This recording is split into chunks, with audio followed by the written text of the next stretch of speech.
Hi again, it's Katie here with Big Sky Robotics. We just finished our first ever Robot in 3 Days build. Next to me here we have our 2023 Charged Up robot. These 3 days we have learned a lot. We've had some failures as well as some grand successes, and we're really excited to share it all with you guys.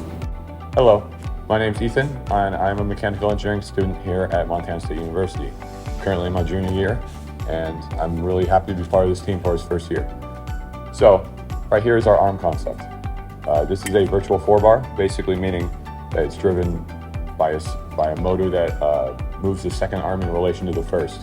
So because the gear ratio we use in the pulley system, the arm will raise as it increases rather than staying parallel as a normal 4-bar would.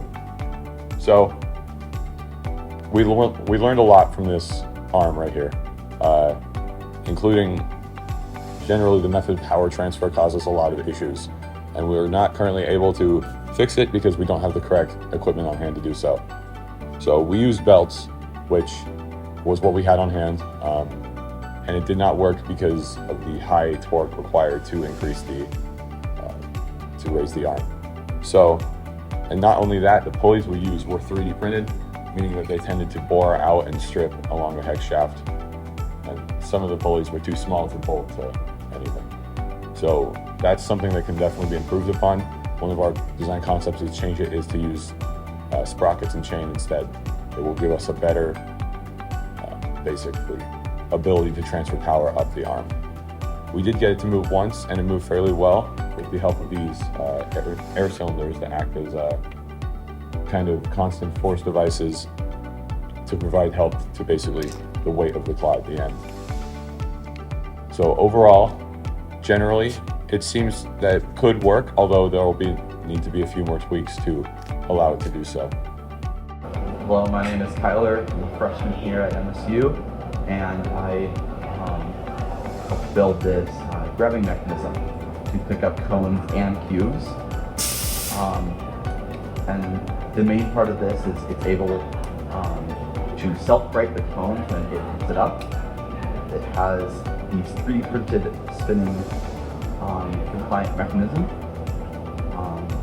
and we are able to adjust the angle of the wheels when you pick up a cone, and because it spins, it will self-right itself depending on the angle, so the bottom will always face down, so you can easily place it on a pole. And another big mechanism that we have on here is the fact that we can change the size of the clamp. So in this case, you'll be able to clamp the blocks because it's larger and we don't want to pop them. And so they'll only go a certain distance and hopefully won't pop them. And then when you flip the other pneumatic down and go out, it brings it in closer, so you're able to get a better grip on the cone and really able to some cons that we had, some problems that we had with this mechanism is the 3D printed parts were very small and fragile, and so we broke a lot and had to replace them. The something good about this is the fact that it's able to self-right, which is a big thing that we've been noticing with the cones. It's hard to pick up a cone if it's on the ground, and so this will really allow teams to just kind of move the arm wherever and still have the bottom face down. I'm Jonah with Big Sky Robotics, doing a final overview on our intake, one of the intake designs we've been working on. This intake, we're using primary compliant wheels to intake both the cones and the cubes. So far we found good success. We just got our cubes about half an hour ago, so we've started testing it with those, found we need to adjust dimensions, but with our other prototypes for the mock-ups of the cubes, we found a decent success. One of the things we learned was the angle of attack on the intake is pretty important. So we might end up recommending that teams have more of a fixed intake and transfer it through into the main body of the robot, just passing it straight back to the intake.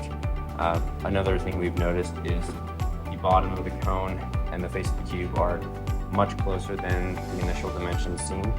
So some type of compliant intake that can pass through cones in any orientation is very realistic. So you would have some pass-through mechanism and a grabber to then grab it inside a robot and move it on the end of the arm, leaving the intake mounted lower. My name's Justin. This is the charged up game piece, kind of the teeter-totter for the game. One of the main difficulties with this game piece is the balance portion. With the size of the robot, getting exactly in the middle and balance is definitely going to take some time and is going to need some very small increments for movement. Building this, we just used some 3/4 inch plywood and some square brackets with metal underneath to give some good support. This is a very rough sketch version of the game piece. It's enough that it'll get the point across, but definitely not the level for the game. But yeah.